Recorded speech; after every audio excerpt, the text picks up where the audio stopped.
So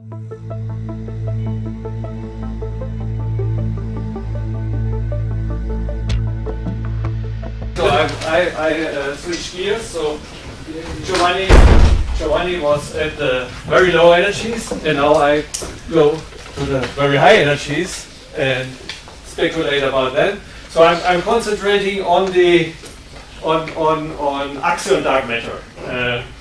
I mean, there are many other cosmological aspects and interesting cosmological aspects, but I think we should concentrate on this because, first of all, there are now lots of experiments popping up and which can probe a sizable range for the of the possible masses of axions which may make dark matter. And as we will see at the end, so I have plotted here, this is just, this line gives the axion mass. This 10 to the minus 12 electron volt would be an axion corresponding to a string scale Fa. And we will see at the end of my talk that there is axion dark matter. There is not really, you cannot say there is not really an axion miracle, so to say. So the axion for all these masses, the axion can be a dark matter candidate. And then, of course, then but the very interesting thing is that meanwhile, so at the beginning, many of experiments they concentrated on this microelectron volt range, which was a bit also like a lamppost kind of search, and now there have been so many ideas that to populate all this mass range with experiments, and so maybe in 10 years from now we will be similar than in the WIMPs. In the axion case, we will be in a similar situation that we have explored all the things and there was no there is no axion dark matter, but or maybe we find it.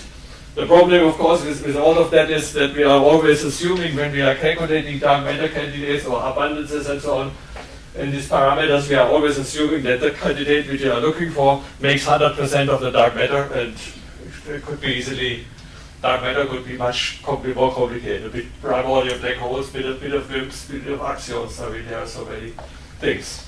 So now let us start this and try to populate this. So the axion, so as Giovanni has shown, so the axion can be seen as to appear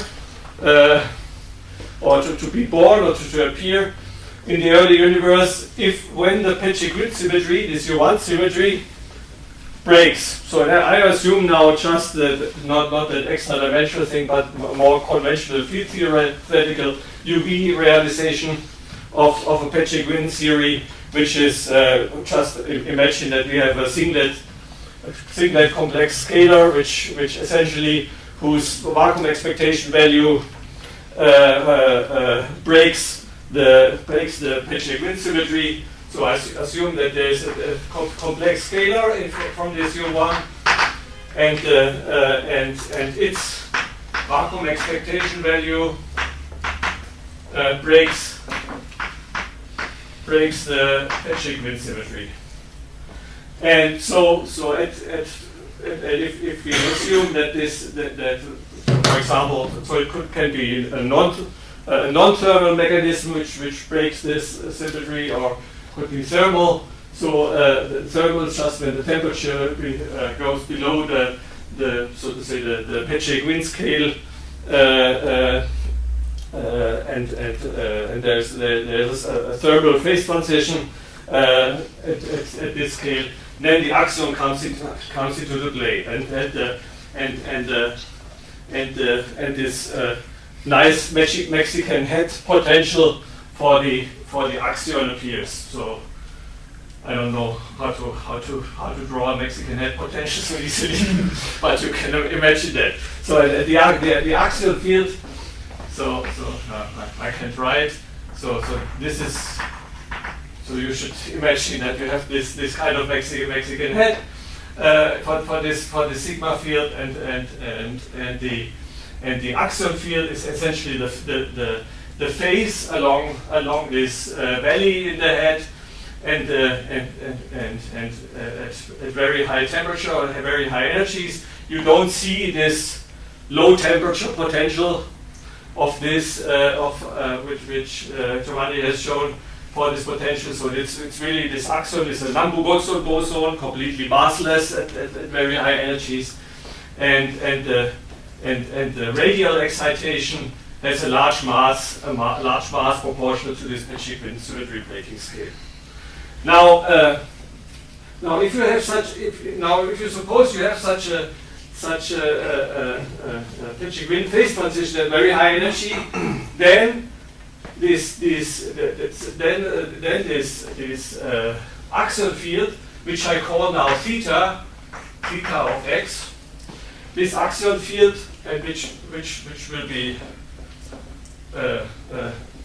will take random initial values in patches of the size, in patches of the size of the horizon at this Pacheco time, or at the Pacheco theory. So it will be proportional h to the -1 at the critical temperature of the Pacheco symmetry breaking, which is proportional to VPQ. So in these patches, so to say, if I now write the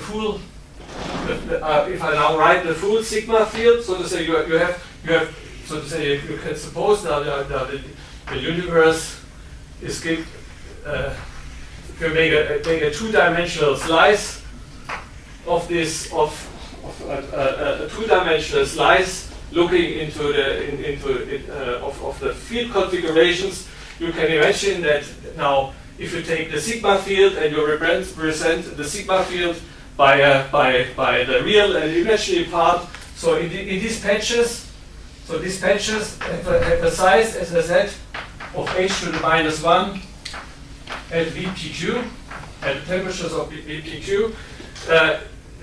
The field inside these patches has maybe looks like has a real and imaginary part, so it has a particular direction in field space, maybe like that, and that. So I don't know. So they have, and moreover, so what will be important later, if you have a configuration like that,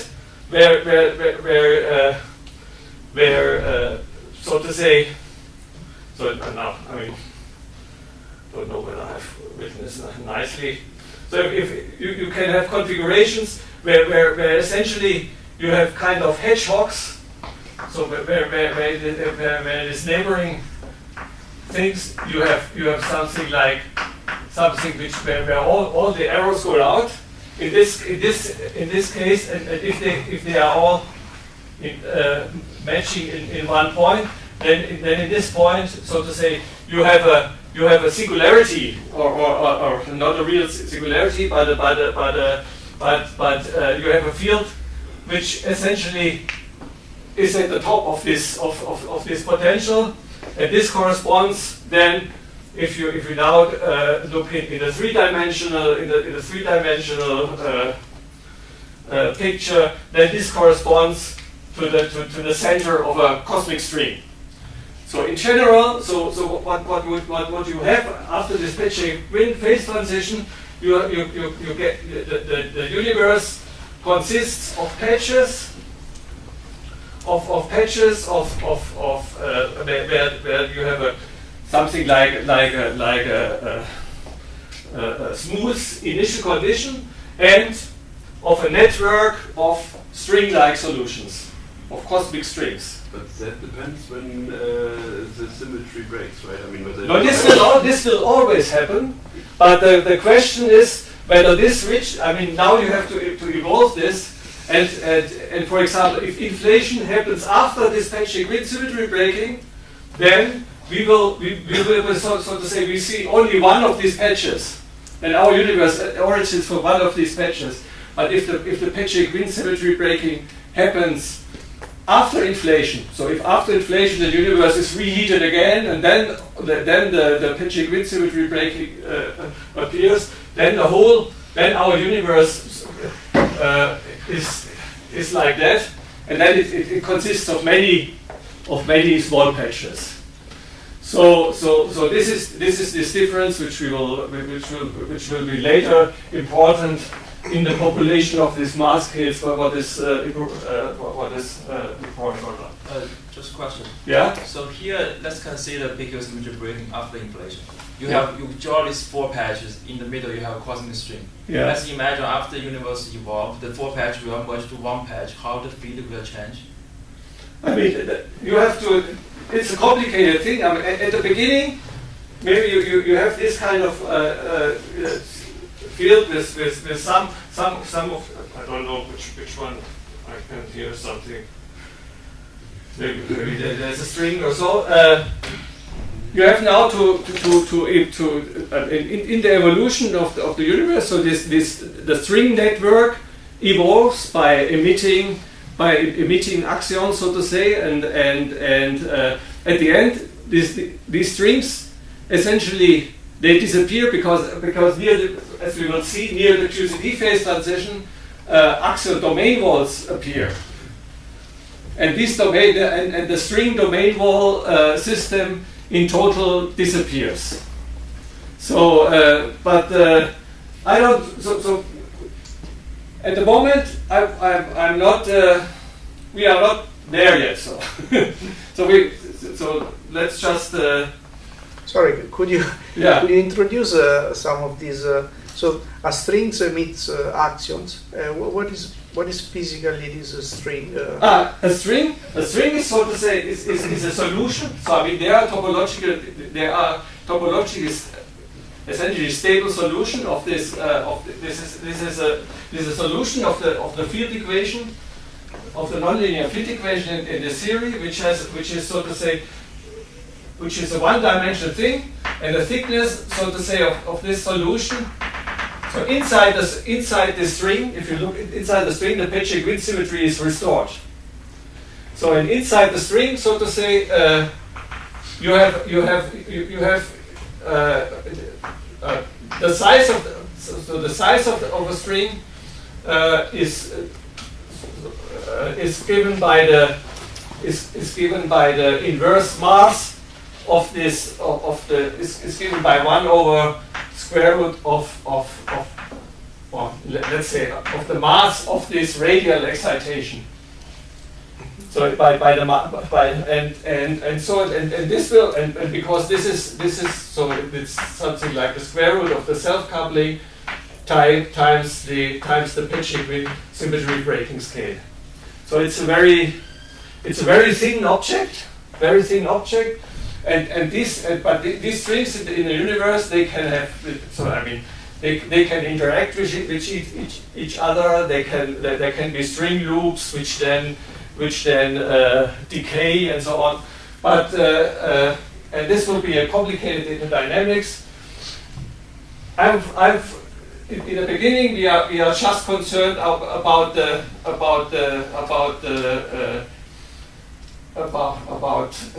axion dark matter, which is generated inside these patches, and later we will add also the contributions of strings and so on, which are much more, much more uncertainty to calculate also, which are complicated objects. What's the axion expectation value of the axion field in this string or on the string, or what is it? Does it have a value, or? I mean, the string. Yeah. Inside it, the symmetry is inside restored. the symmetry is restored. Yeah. So there's and outside you have the normal vacuum, so to say. So the broken vacuum. It's just it's something like a. How could you say? It's a solution of the field equations, where the symmetry is restored, and this just happens. Yeah, just if you have a configuration, so to say, where like a hedgehog so in the middle of this, the phase is undetermined, and so this is so to say the thing which this is nearly a singularity, but of course in field theory this singularity is not really a singularity. So it's a topological defect in the theory. I'm just wondering what happens to the neutron EDM when inside this thing. I mean the neutron EDM. Do you think? You want now to see if a topological if a string passes your thing. It's much more than the neutron. Well, it depends on the axial mass, right? No, the size is a FA. The size is FA, so to say. It's much thinner than the neutron. Oh, then. Is there an easy way to understand why it's one-dimensional? So could it be also point-like or two-dimensional? Or? It's one-dimensional, yeah, because I mean.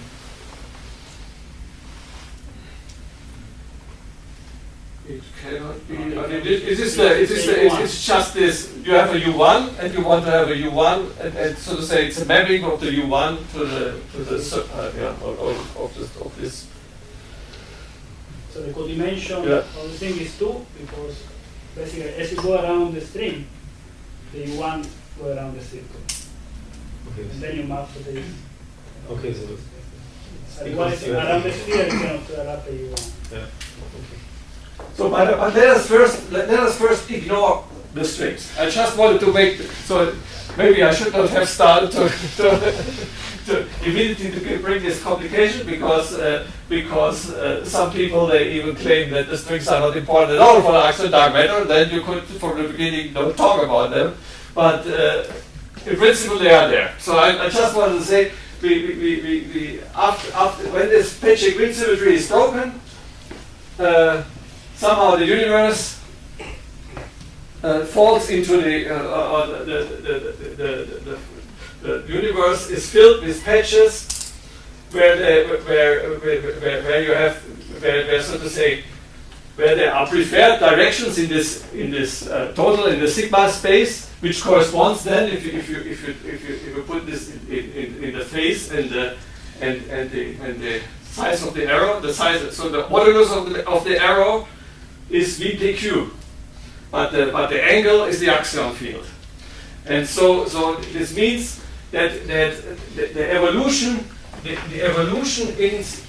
of the axion field of this theta in one of these patches, this is just described by a Klein-Gordon equation in curved spacetime. So that's 3h of t theta dot. So this is the Hubble friction term. So this and now the interaction term. So as we know, I mean we assume now that this is the axion. So this should have a chi-chi dual term, and this chi-chi dual term, this will give rise to an interaction with the or to a self interaction term, and this self interaction term will be given by the square root of the topological susceptibility in QCD, which means this is nothing else. So this is nothing else. Something like this chi, the expectation value of chi dual at finite temperature divided by the. Is this divided by the volume? Yeah, divided by the volume. So this is the topological susceptibility. So it's 2.5. No, I mean I meant this was the QQ bar. So it's a 2-point function. It's a chi dual. It's so to say the correlation function of the topological charge divided by the volume. So times theta. times theta is equal to 0. So this will be the evolution of this theta film in one of these patches, and so the initial value, so to say, the initial value at early times, this will be a free parameter. So within one patches, it will start from some initial value theta I, and then evolve according to this equation. Sorry, could you define the coordinates? So tau is the no. This was the temperature as a function of time, and this is again the temperature as a function of time. And then of course you need the second, the Friedmann equation, the second equation that h squared is equal. In order to define the whole thing, h squared is equal to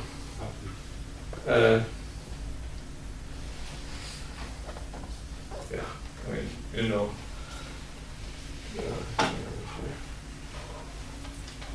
is equal to 1 over 3 m Planck squared, and then the normal thermal term I over 30, the relativistic degrees of freedom t to the fourth, plus the contribution from the axion field, which would be Fa squared times 1/2. So this is the A squared dot plus again now the square root of chi of t over no, here it's chi of t because it's m squared, chi of t over Fa squared times, so I wanted to say here's a sinus of theta equal to 0. So this is essentially, here is the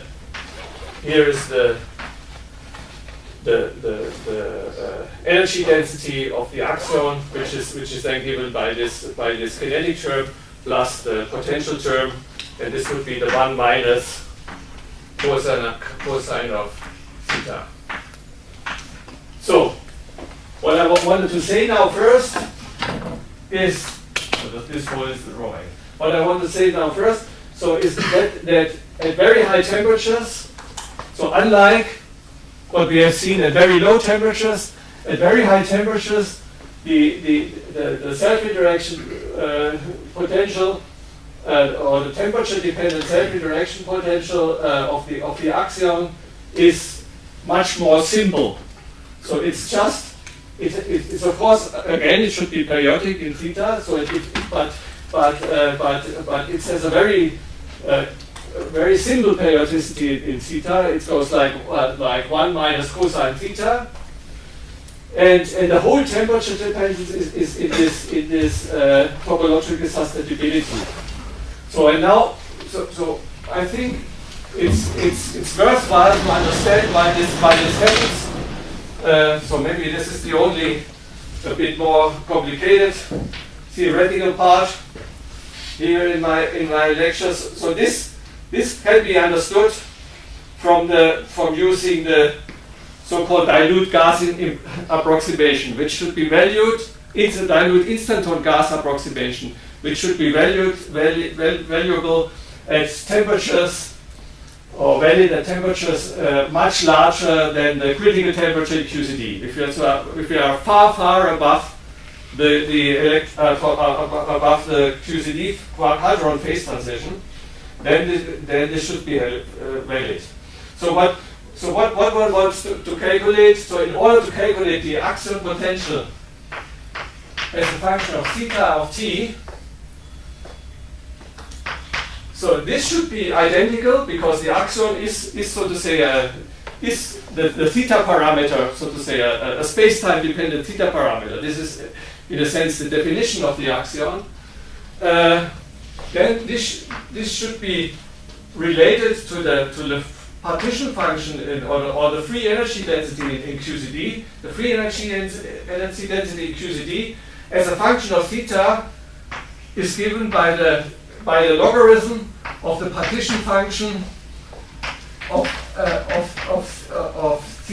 theta t divided by the, this is just for normalization, by the partition function at 0 theta angle, where this set of theta and t, so we have seen the expression from Mark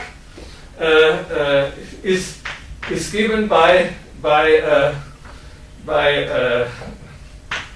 the partition function at 0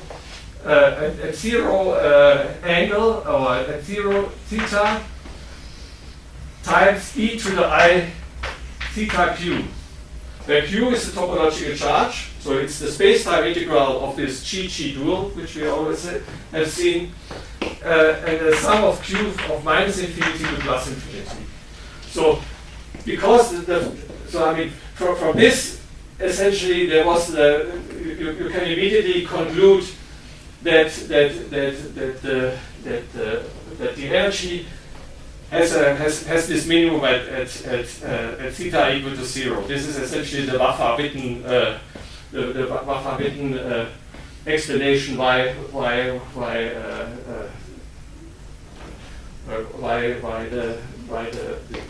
the vacuum energy, or here the free energy density, has a 0 at theta equal to 0.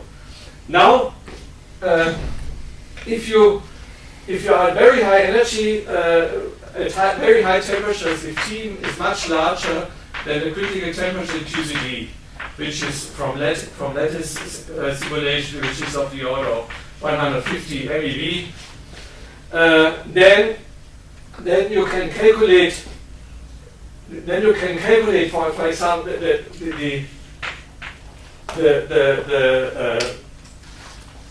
the contribution.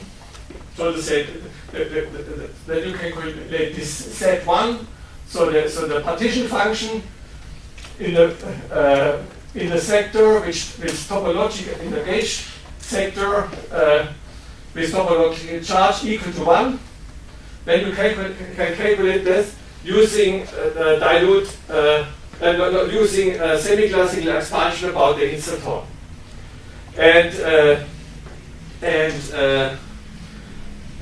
So if you do so you can calculate this as by a semi-classical expansion about the instanton solution, which is the instanton is the minimum of the Euclidean action of the theory.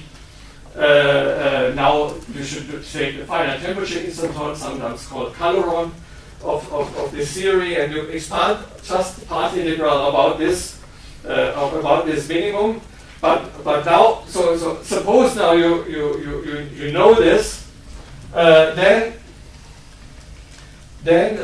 you can. So suppose now you know this. And then you assume, so to say, assume this dilute gas approximation, the dilute instanton gas approximation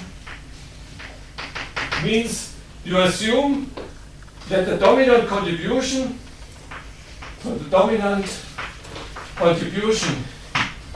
to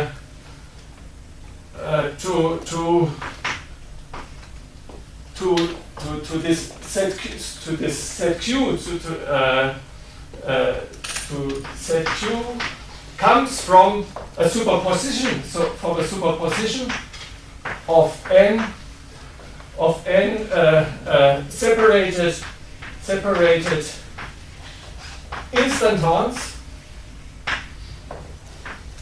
plus n bar anti-instantons. So this would be solutions with topological charge -1 of anti-instantons with the total charge then of course Q equal to n minus n bar. So you have n instantons and you have n bar anti-instantons such that the difference of n and n bar is equal to this Q. Then you would approximate this partition function in QCD, where you have to sum over all these Q's from minus infinity to plus infinity. You would now approximate this theta of phi of t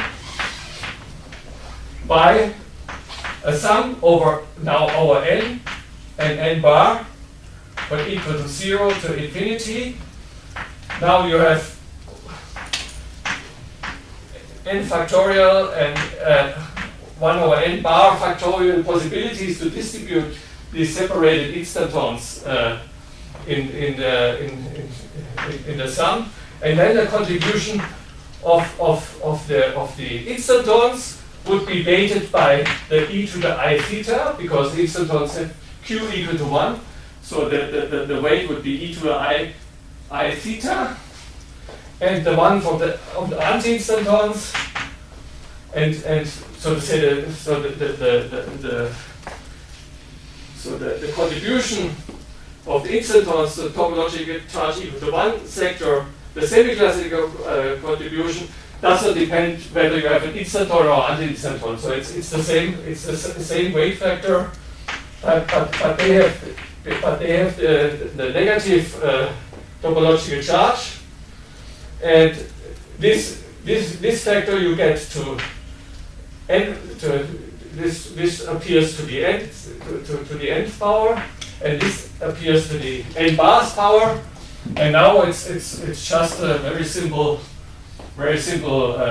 calculation that from that you find you can sum this, and this is just given by e to the 2 z1 times cosine theta if you perform this sum.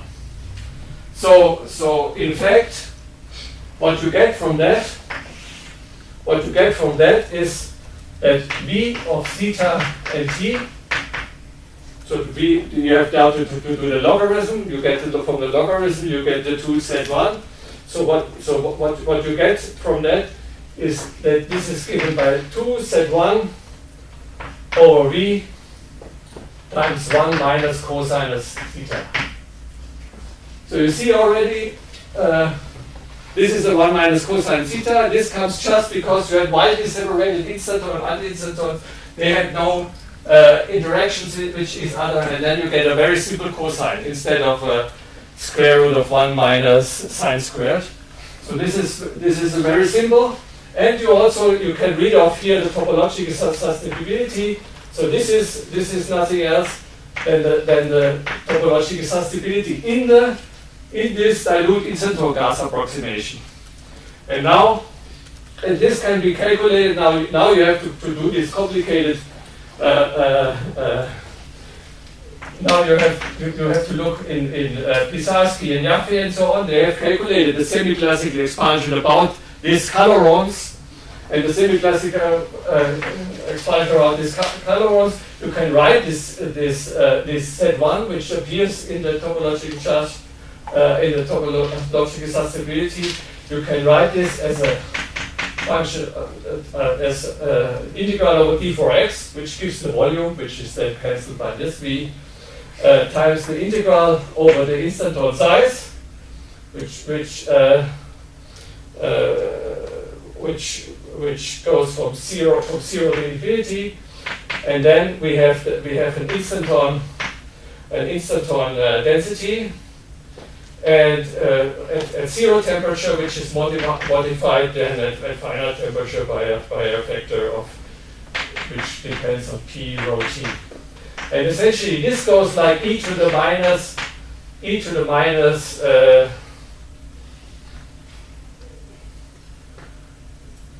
some factor p rho t squared. So this factor exponentially suppresses the contributions of high instantons, and this d of rho, this goes like the beta function. So this goes like rho to the beta 0, and Toft has calculated all the prefactors and all these determinants of fluctuations operators in the instanton background to get also the things which are in the prefactor, and there's a factor beta 0, and then plus there's 1 over rho to the 5 in the denominator, and then it goes like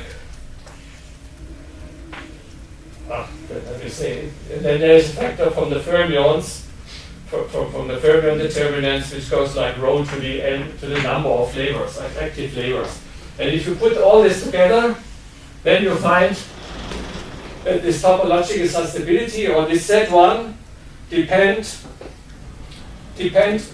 on the temperature, like minus 7, which comes from beta 0, from the first coefficient in the beta function, QCD minus 5, and so on, plus minus 7 plus 1/3 NF. So NF typically so the number of flavors contributing at interesting ranges where this topological stability is of interest is typically 3 to 5 flavors. So this coefficient is of the order of 8 or something like that. And this can be made more precise. But it's just to say, I mean, we have the finite temperature axion mass at high temperatures. So if you would plot the finite temperature axion mass MA of T, which or let us say the finite temperature axion mass in terms of A, FA squared, which is topological sustainability, then as a function of the temperature divided by the critical temperature, then it will be has a behavior like that. So it's the low temperature at low temperatures below the critical temperature. It's more or less given by the vacuum value, and then suddenly and then we know that much higher than the critical temperature it should go like a, so if we show this as this lambda as a function of the log, then and this as a log, then it should have a power-like decrease at high temperatures. And in the region between, near the critical temperature, you cannot use the dilute gas approximation, but recently there have been lattice calculations of this, and most of these lattice calculations, they find a very similar results, that it really, that at temperatures about nearly already starting at the critical temperature, the fall-off is like predicted by the dilute incident gas approximation. However, the overall normalization is of the dilute incident gas approximation is a bit off. So it's a factor of 10 below the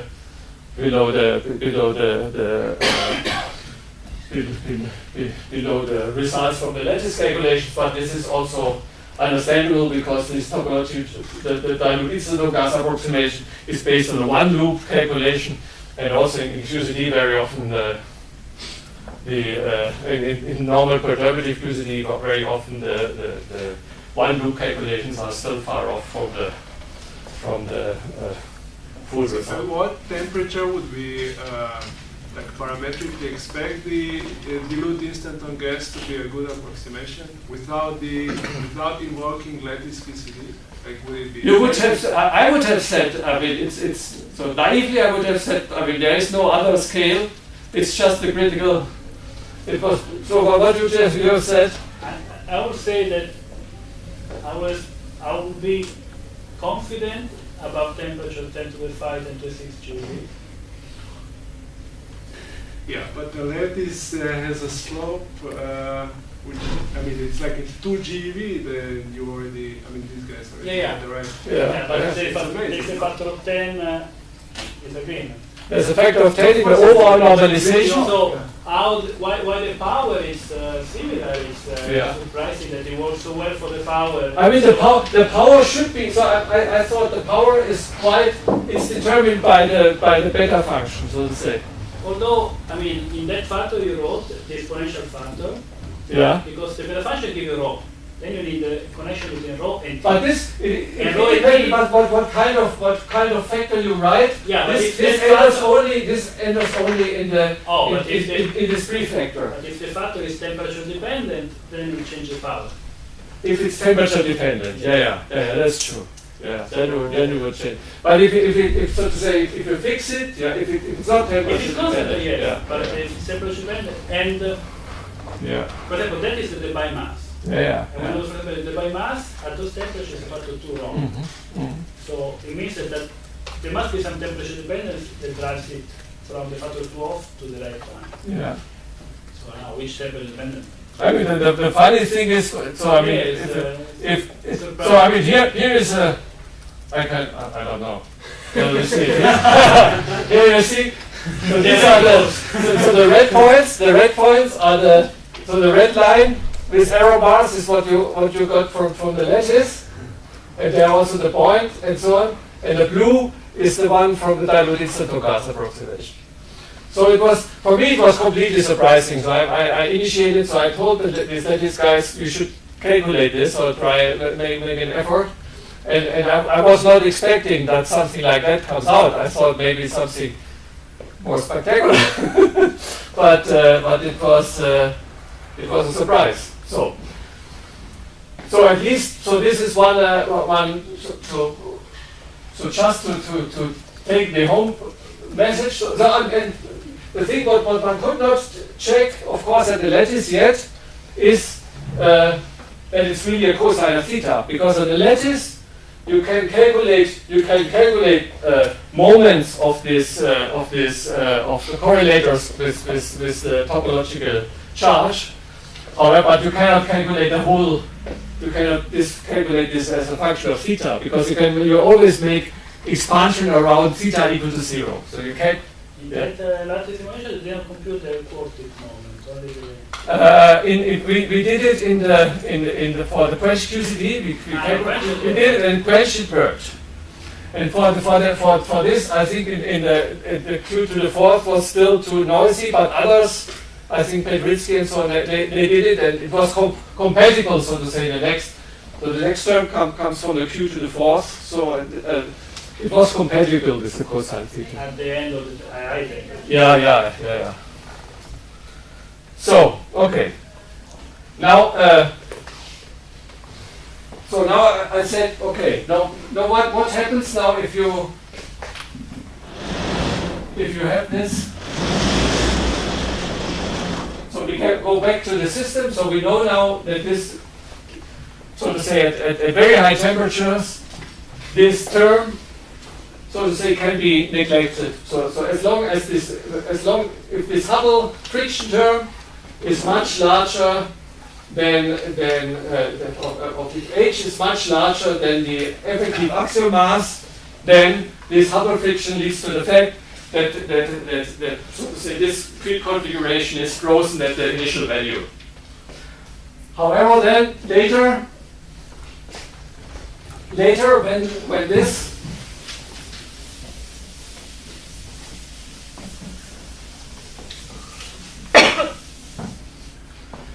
later when 3h of t becomes of the order of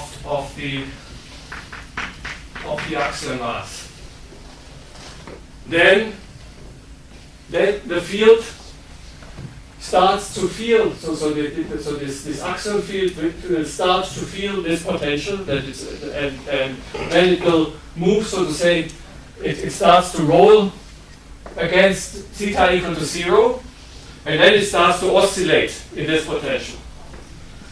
And so if I would just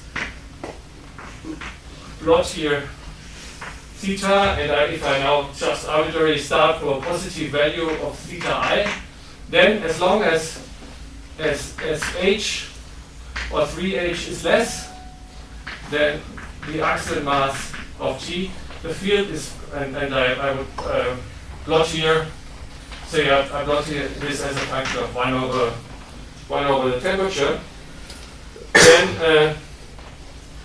then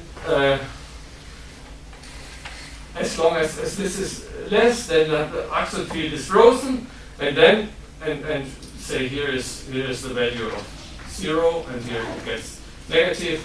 Then it would start to oscillate when 3h is of the order of ma of t.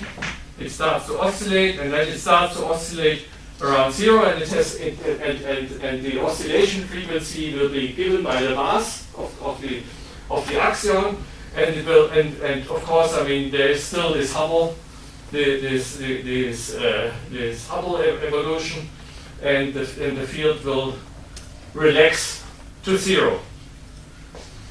Now, so now we have and after a few oscillations around the 0, we will have that the equation of state of this, so now average over the oscillations will be, so which is something like which is defined by the equation of state defined by the pressure of the axion divided by the energy density of the axion, will be very small, will be around 0, and the axion field will behave, so to say, like cold dark matter. So, and how can we see this? So these axion fields, these oscillating axion fields in these patches, when these oscillations will start, after a few oscillations will behave completely indistinguishable, so on cosmological, as far as cosmology is concerned, will behave completely like cold dark matter. And so, where does this happen? Now, if you now use, so first of all, so what is the corresponding temperature where this happens? So, in order to do this, one has to solve these common equations, and one finds that the temperature where this happens is of the order. So maybe so it depends now, of course, on Fa, but the temperature for all, so for Fa ranging from 10 to the 9 GeV up to 10 to the 19 GeV, this transition temperature is ranging between say a few GeV for the lower Fa up to say point. So if for a Planck scale thing, about 100 MeV. So it's the range when this oscillation starts. So I call this sometimes T oscillation. When the start is really around the QCD phase transition.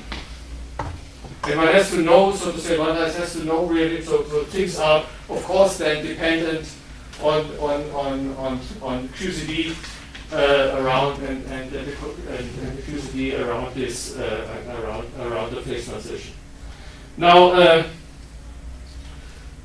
maybe so I won't go in the derivation of that. So to do that, you can do an analytic calculation of this if you use the damped harmonic oscillator approximation. So you replace this by a theta.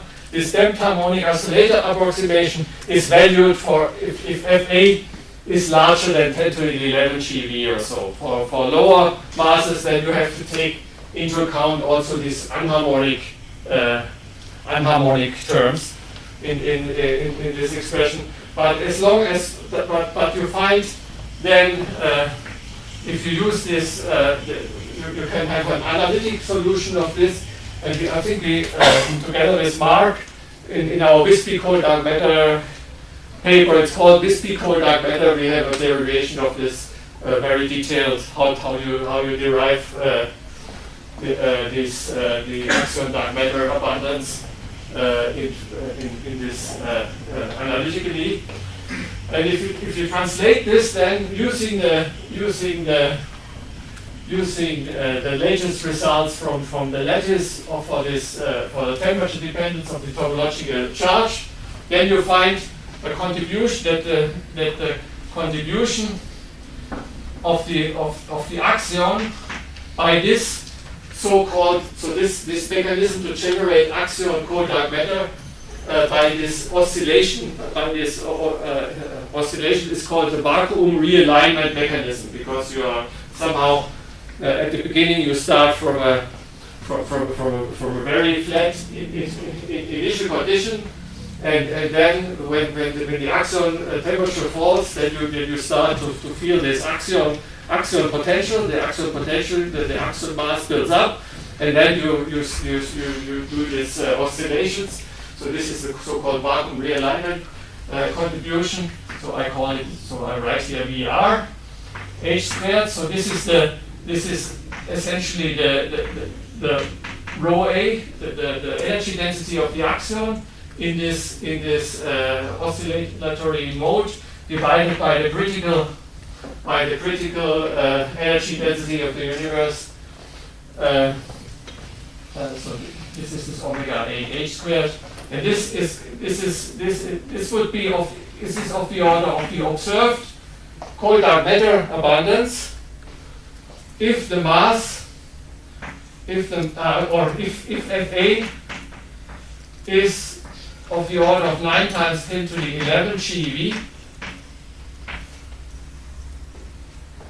And here's a complicated 1.165, which comes from this temperature, from the temperature dependent slope of the axion topological susceptibility times theta, the initial value squared.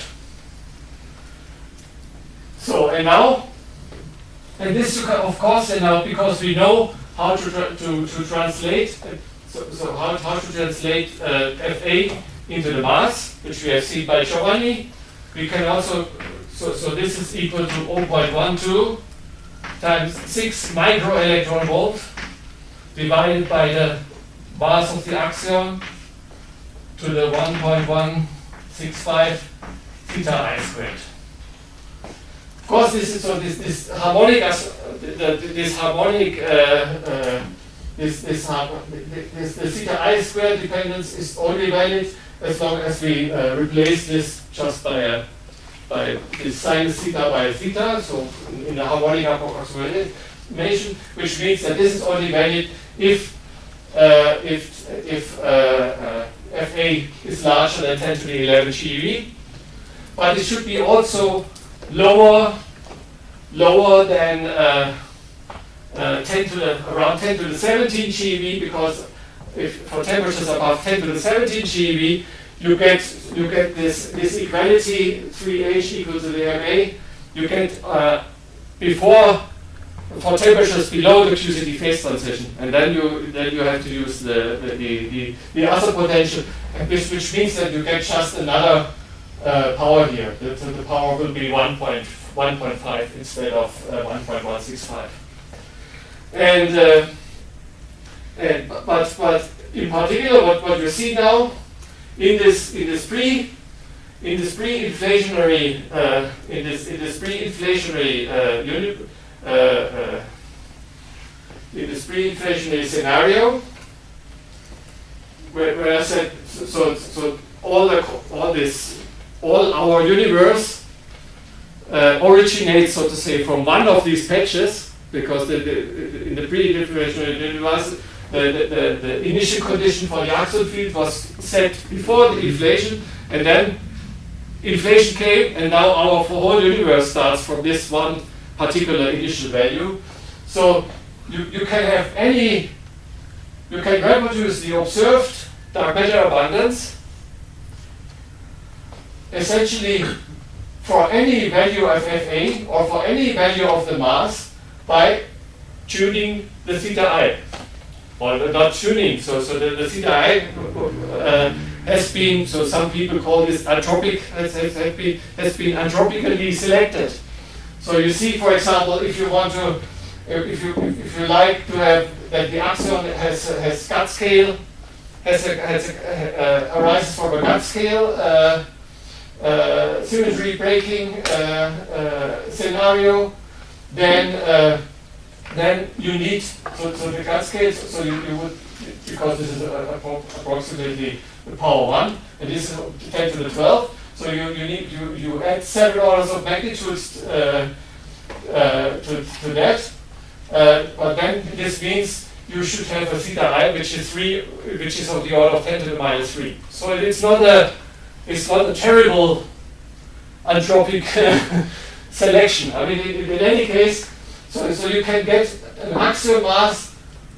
You can get in this pre-inflation scenario for any axial mass or for any Fa, you can find the theta I that it works. Of course, there's an upper limit. So if as I said, if Fa is larger than 10 to the 11, or the axial mass or the axial mass is too small, is too large, then we don't get any more.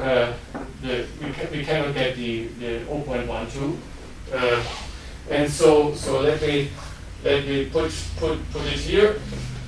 So this is Planck scale. This would be correspond to the Planck scale axiom, and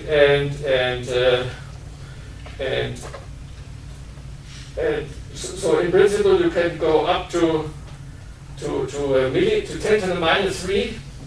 In principle you can go up to 10 to the minus 3. This would be a very fine-tuned axion, a very fine-tuned axion mass.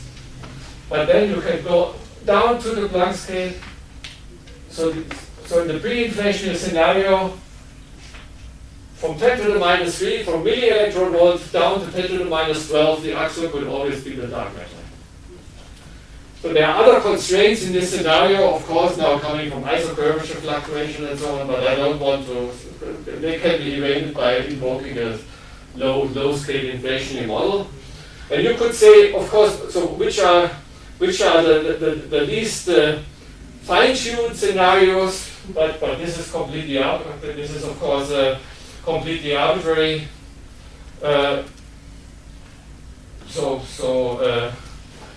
In principle, the axial can be always here, and this is I call it this is the brain inflationary Pichet-Green symmetry predicting scenario.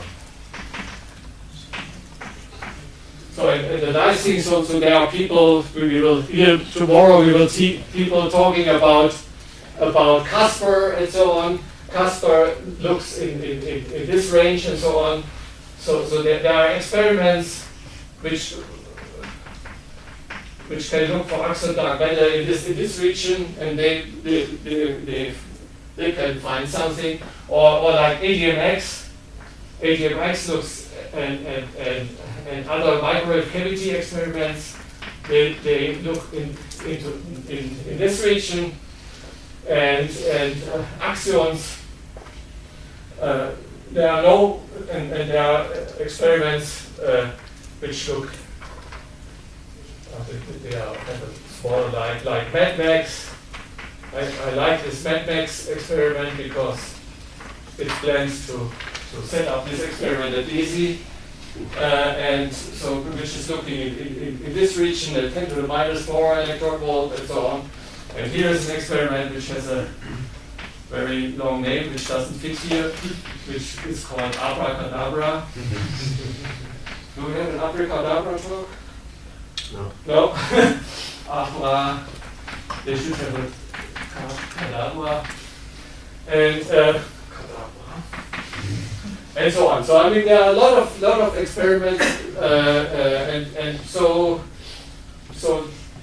this is not, so they can find their candidates in the pre-inflationary Paget-Green symmetry breaking. So what happens there for even smaller masses? 10 to the minus 13, 14? You would say, I mean, how can we, so we cannot do this anymore with an axion which I had a field theoretical picture. So I mean, then maybe you should think about string axions as I don't know, but the QCD axion I would not dare to give it a Paget-Green symmetry breaking scale above the Planck scale. Would you?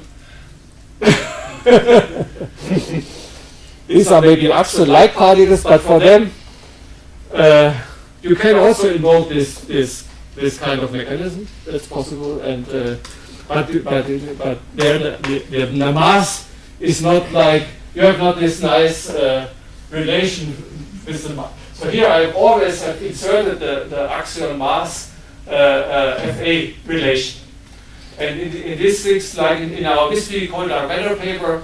We have shown that in general, so I mean you have something which depends on both parameters, on the mass and on the symmetry breaking scale. Only for the axion you have only one dependence on the mass or on FA. Now we come to the scenario or to the post-inflationary scenario. Now in the post-inflationary scenario, as I emphasized already, post-inflationary scenario. Now we again. Now we have three kinds of different contributions.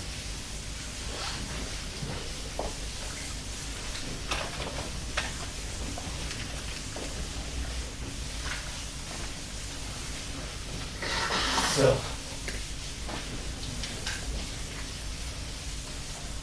And the relative importance is still under debate because the contribution from string and domain walls is quite complicated dynamics. So, so the easiest contribution is again the contribution from the vacuum realignment mechanism. But now, so to say, now we have to the vacuum. So in general, I will say that omega A. So this is a bit arbitrary. Split. Then we have three contributions. One contribution which comes again from this realignment mechanism, and one contribution which comes from the strings.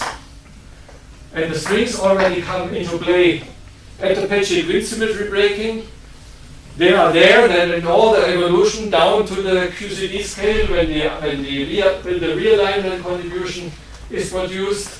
And there's a third contribution coming from the decay of the string wall systems. So this is decay of string wall systems, and I will explain what this means. So, but we start with this contribution. This is the vacuum realignment contribution.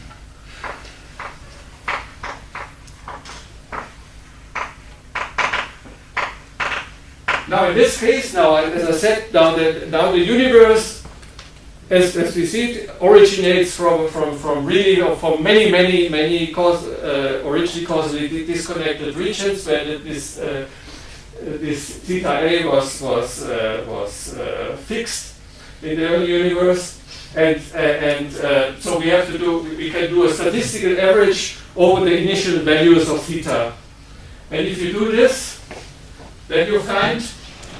So then of course, I mean you find from the statistical average over the initial over theta I, then you find that this would be given by the, now I put it with error bars, but maybe this error bars they come now just from the topological sustainability 0.12 and from the topological sustainability times FA over 1.92 times 10 to the 11 GeV again, this power 1.165. So there is no dependence. So as I said, there is no dependence from the of this theta I, because we have averaged over that theta I. So the conclusion of that is, so if you really think, so you can how can you say, if you neglect all the effects from the walls and from the strings, so in a sense you are assuming that the strings are somehow at infinity, you can derive from that a lower limit, so to say, on the axial mass in this post-inflationary scenario. And the lower limit is, of course, you require that this omega A vacuum realignment H squared should be less than the observed cold dark matter minus, which is 0.12 plus error bars. And from that you will conclude that MA should be larger than 28 with an error of 2% of 2 in the last digit microelectron volt.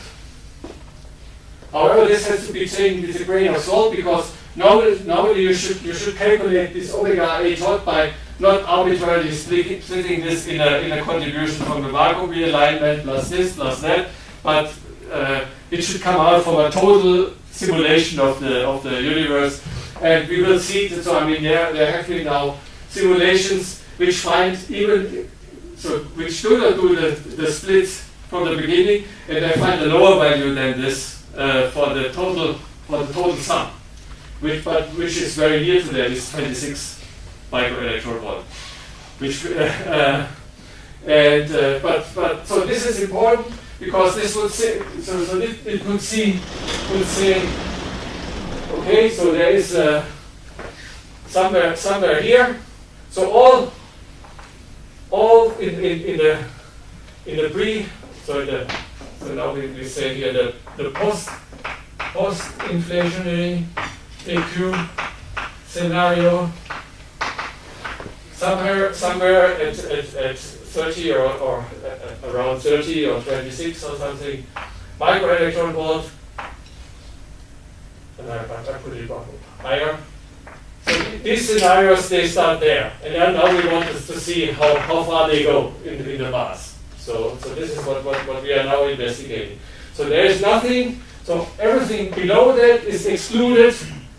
In this case, it's really excluded because it would have a completely overdense, predicted complete overdensity in axions.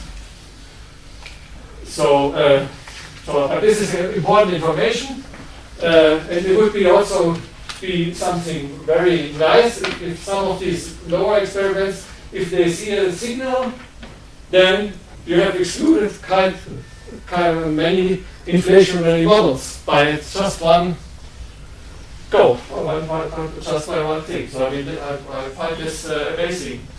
Also, when we did our calculation of the topological susceptibility, we emphasized these two possibilities in our paper, and then I got a phone call. And we derived also this lower limit on the mass, of course, which was, there was always a lower limit in the formula for post-inflationary universe. But then I got a phone call from the head of the ADMX collaboration. They said, Andreas, I want to tell you what your paper, what damage your paper has done for our experiment. And so he said, there was Nature wrote a report about this paper, just a comment on this paper, which said more or less the American experiment AMX looks in the wrong mass region. And then why? We didn't say anything about that, but they just wrote this, read this lower limit, and then they concluded AMX will never work in this mass region, so they are looking at the wrong region, so they will never discover the axion dark matter. And this was completely stupid, but okay. Now we come to the contribution from the strings. So now, and as I said, this is the more complicated thing.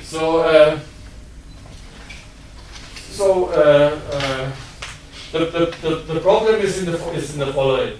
So you can write down, so to say, you can write down an expression how the number density, so number densities of axions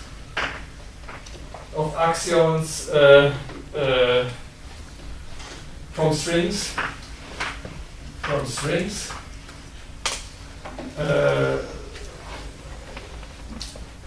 So before the epoch of QCD critical temperature is reached. So this depends on time on the following way. So NA as a function of temperature is given by some dimensional parameter xi, VPQ squared over epsilon. So these are two parameters, xi and epsilon times cosmic time t times the logarithm of square root of lambda s of this lambda sigma, the self-coupling times VPQ. So this is the, so to say, the inverse string size times the cosmic time divided by the square root of this psi parameter minus 3. And this psi is essentially given, is essentially the energy density in strings at the time Ts. So Na is proportional to the energy density of strings, of course. As a function of time t divided by the tension of the strings divided by t squared, dimensionless parameter, and epsilon, this parameter epsilon is given by the average energy by the energy of the emitted axions divided by 2 pi over t. And now the question is essentially how big is this parameter psi, and how big is this parameter epsilon?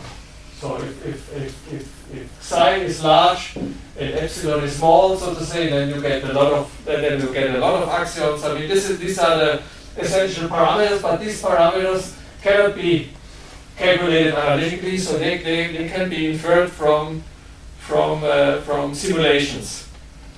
And so I mean there are different groups doing so in very early time. Essentially, one found, so it was argued by different groups. By one group was argued that the contribution of the strings is of the same order than in the vacuum realignment mechanism. In others have argued, have found that this is much larger than this one. And there are still, so I mean, Giovanni will, I heard, will soon report also on results of this. And the problem, and one of the biggest problems is, so I mean, what is here is, so to say, it's so to say, what Andreas has a very important. No, I didn't. No, I should also write the mu. So what is the tension of the strings? The tension of the strings itself is given by pi VPQ squared times this logarithm times this times the logarithm of square root of lambda VPQ over the times the temperature. So And the problem, the temperature is of course, or the temperature is the size of the the horizon scale, so to say. Is the size of it's essentially h to the -1, and this is the mass. This is the mass of the axion. And in such simulations, you can so to say you can do simulations where this logarithm is maybe around 7 or 6, 7, 5, 6, 7. In simulations, however, in reality, so where is it? It's important for if you put in now values. I mean, we know now already that FA should be that things are relevant. Then this logarithm itself should be of the order of 50. So you have to make a which means that if you would like to do a realistic simulation, you would need exponentially large lattice with exponentially many points, because this is a logarithm. So this is a big problem of extrapolation. Now, so for example, if you use the results of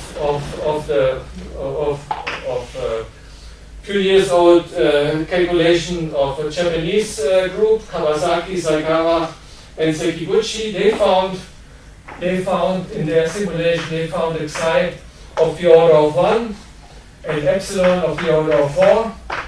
And if you put this in, then at the end you find an omega A string that it's around 7.8 times 10 to the -3 now without, I don't write the error bars because I can't, times domain wall number. This was the n which Giovanni was mentioning, and times FA 10 to the 10 GeV to the 1.165. So if you put this together with that, and then finally you also then at the end we also calculate the decay of Ringwald systems. What is that? So I have to explain what the Ringwalds are.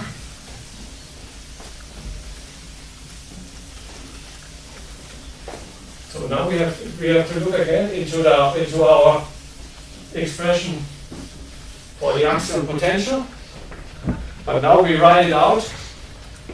So the axion, we write it now in terms of V of A and of T instead of V of theta of T. So we said it's phi of T plus times 1 minus cosine. And what is in there in this cosine is we said it's A, so theta is A over FA. It's A over FA. But as mentioned by Giovanni, this FA is related to the Paget-Wien scale by a factor of V over PQ times N. And I call it N dW, which means domain wall number. So this means now, if you now look in this potential, now if the domain wall number is larger than 1, this, for example, domain wall number 4, then the potential looks like that. So maybe I start here. 1, 2, 3. So this would be a potential. This would be the potential V of A as a function of A for domain wall number 4. So it has, so to say, you have here the value minus pi times V TQ. If here the value is 0 and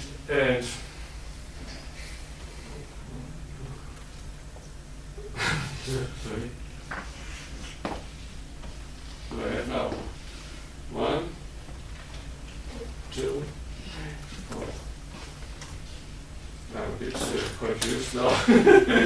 Where should it? So it should be symmetric. Okay, it is plus pi times 3kq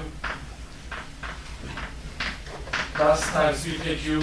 But you have, so to say, in between, because if the domain mode number is 4, you have a degenerate vacuum, so to say. You have several in one, so to say. If you go around this Mexican head potential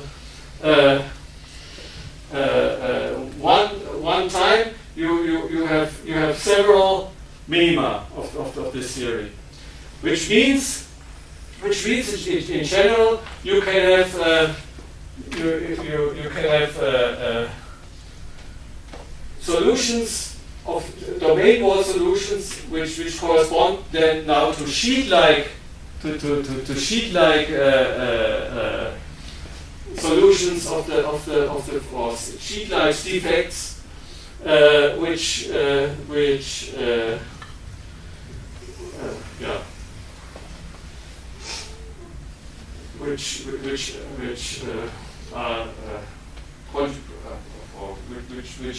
are there and which occur when this potential becomes important, which means which occur at around the QCD phase transition. Yeah, okay. At around the QCD phase transitions, these kind of things appear. In the case if the domain wall number is equal to 1, you have then these sheet-like these topological defects, these domain walls, they decay very rapidly because in a sense they occur always between closed strings, and the closed strings they can shrink and disappear in this way, and therefore this go away very quickly. I will concentrate now just on this case, and in this case, so for domain wall number 1,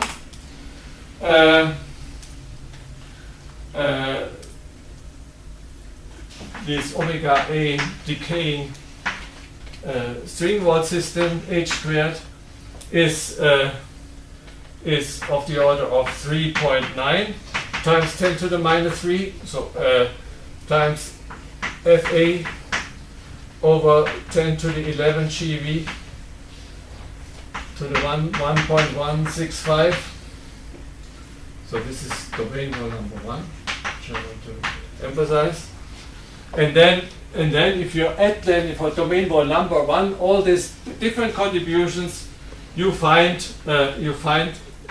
at the end that omega A total is given by 1.6 times 10 to the minus 2 Fa divided by 10 to the 10 GeV to the 1.165. And if you want that this equals to the observed omega dark matter, so it equals to 0.12, then you find that the axion mass for NW equal to 1 should be between 60 to 150 microelectron volt. However, as I told you, I mean there are other. Recently there has been a proposal how to calculate this string to calculate the evolution of such string wall systems with a realistic string tension, not of the order of 7, but with the order of 50, by using an effective by using a UV completion of the theory, which is a combination of local strings and global strings. from this, one was concluding that MA, so this was calculation by Claire and Moore from last year. They found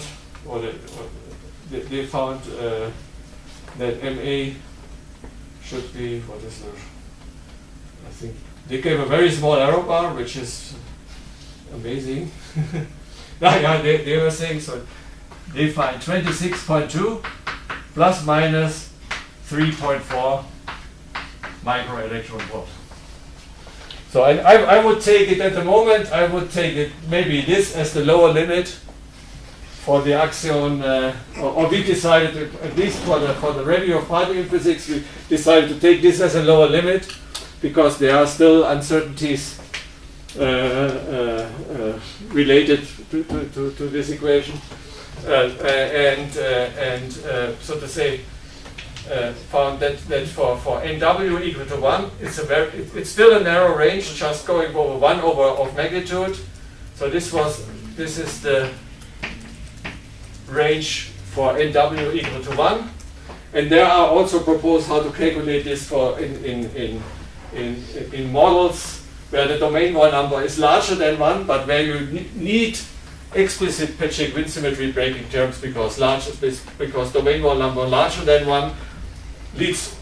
So if the Peccei-Quinn symmetry is exact, leads to a cosmology problem because they would be really stable and would not, and they would overclose the universe very rapidly at the end. But if you invoke Peccei-Quinn symmetry breaking terms, they can be very small, and they have to be very small because you do not want to spoil the solution of a Storch-Zinghi problem. If you take them into account, then this could be still, for a domain wall number larger one, it could go up to nearly 100 microelectron volt. So this is a domain wall number larger than 1. So as I said, I mean, there are no direct detection dark matter experiments.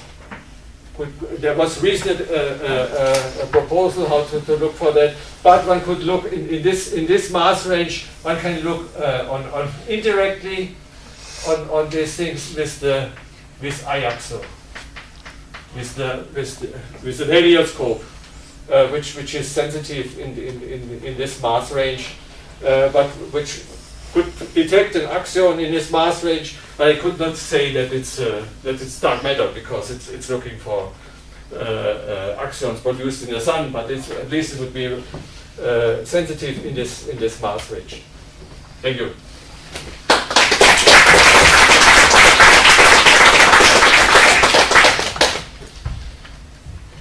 Yeah. If you want to have this higher number of domain walls, What? Yeah. if you want the number of domain walls to be above 1, what should be the scale of the explicit breaking? Well, the mass induced by the explicit breaking you talked about, in order for this solution to work? I mean, the mass should be.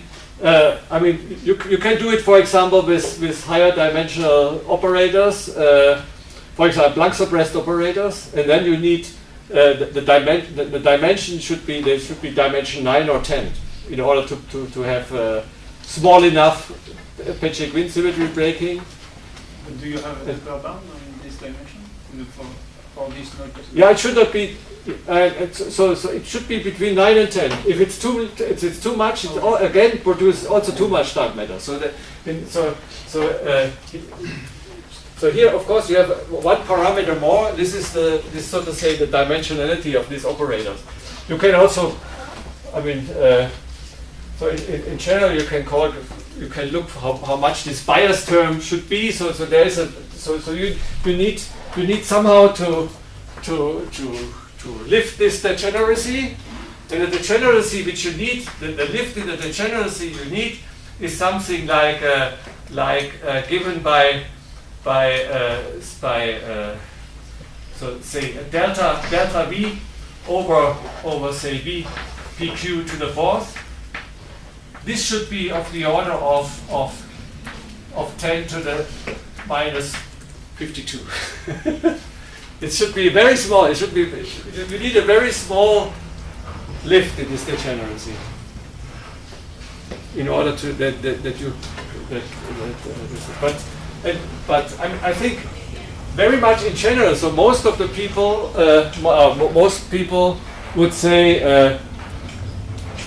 on very general grounds that there is there should be because of quantum gravity there should not be any global symmetry.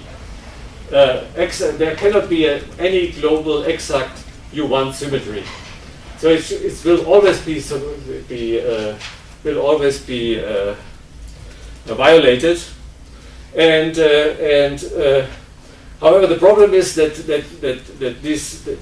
all the arguments, they cannot be translated into a prediction how large the effect has to be. So I mean, could be you can calculate, you can estimate something what happens due to wormholes and so on, but we have no theory of quantum gravity, so we have no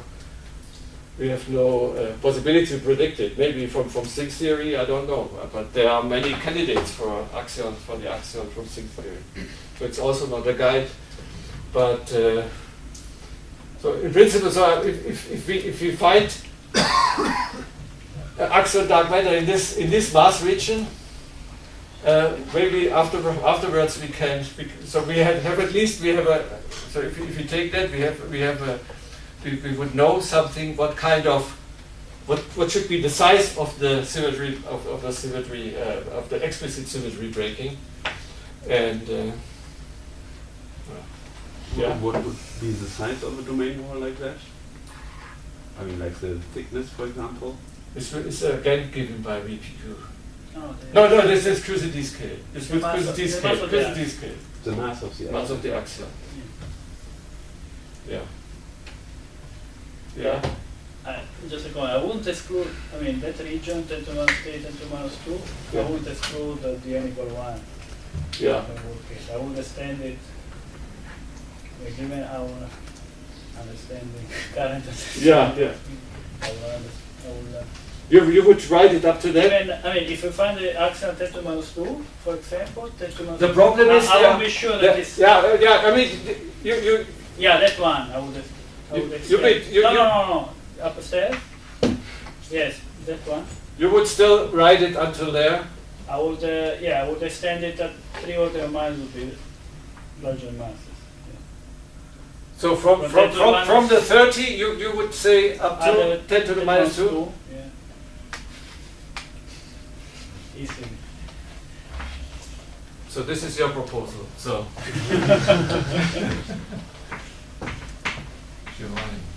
No, can it? Because you see, if in one of these scenarios, Yeah. you can easily get a factor of enhancement with respect to misalignment, an enhancement factor which goes like the log square. Yeah. It's a factor of 70 square. Okay. Xi Yeah. can be 10 also. So I won't exclude I mean, that would be to go up interesting. Yeah, the that order of would- magnitude from that and then basically fill the gap just. That would be interesting. Yeah. I think at the current It's still. situation, You I think think it's? my You error think bar that? is dead. You think the? I mean, this were all the error bars. They were just. Yeah. There are no sigmas. No, or because I don't want. something. I won't give a message to experimentalists that Yeah, this region is like. So that's Even with good. n equal 1. So I'm waiting. So I mean, these were the error bars or the estimates given by this Japanese group in a sense. Yeah. And now I'm waiting for your. To increase the error. Yeah. Also, isn't So there- this, so the same scaling with FA. Now this is coming from the fact that Moore used the.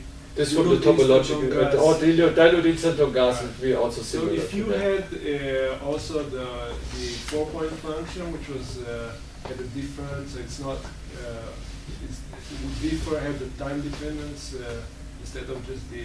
But the 4-point function is so if How would this estimate change if I had instead of just the topological substitutability, but there's a. it would not change much. No. Yeah, that would not change much.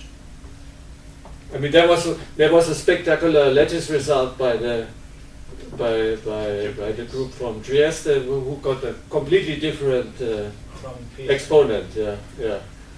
But this would change things dramatically. But it was not. So there were strong cutoff effects in this theory. So they have withdrawn this conclusion. Yeah. And is there also an experiment being proposed that extend Max with the same technology to lower this? There is this, what I said, there's an experiment which was, so I was at a conference in Ann Arbor that it was called, but it was, it was more in this region, it was called lamppost, which was, but they wanted to use something like Max, a dielectric haloscope, but with very small, very small and so on. So this is lamppost, and we in Hamburg we also want to do an experiment which is called brass, and brass would also would work in this region, but I didn't want to write it here because at the moment this would mean a brass. So it's just a normal dish antenna experiment. So not like MADMAX is a dielectric haloscope, but this would be just a dish antenna, our original proposal. But we would need something like a 10,000 square meter dish. And of course now we had the possibility. The Hamburger Sportverein has now to leave the first league. And then we have the whole stadium, Volkspark Stadium, for such a dish experiment. Do you have to cool it? No, only the detector has to be cooled. Huh? Yeah, only the detector has to be. But you don't get black body radiation from the. It's coming. So the estimate is that it works, but I'm not. So I mean, at the moment we are building a small thing, which is only 1 square meter, with a 1 Tesla field on it and so on. So I mean, so we need some ideas in this region. So we need more ideas in this region, which would be very, very nice. And Ariadne doesn't. Ariadne also, but it's not better. But Ariadne is also working in this region. Yeah. This is a 5th force experiment just for you. So, and this is very nice. It has some overlap. It's maybe a bit below. It has some overlap with, yeah. So, and Quarks is also, where is Quarks? Who is the Quarks? The Quarks is coming tomorrow, but Quarks is also, it's maybe also has some overlap with the Ariadne. But this is dark matter. So, I mean, we will have a lot of talks of this thing, so I'm looking forward to that. So I mean, yes, it would be nice, so maybe you can give me a hint how to estimate the size. I mean, we should not make it too small. I mean, as long as we don't know. That's not the problem. Yeah. Of course, I mean, at the end, I would like to have something like that. I mean, I have such an error bar. Yeah, but this is out of reach. Okay. Further questions? No questions. Time for a beer, probably. Good. Thanks a lot. Thank you.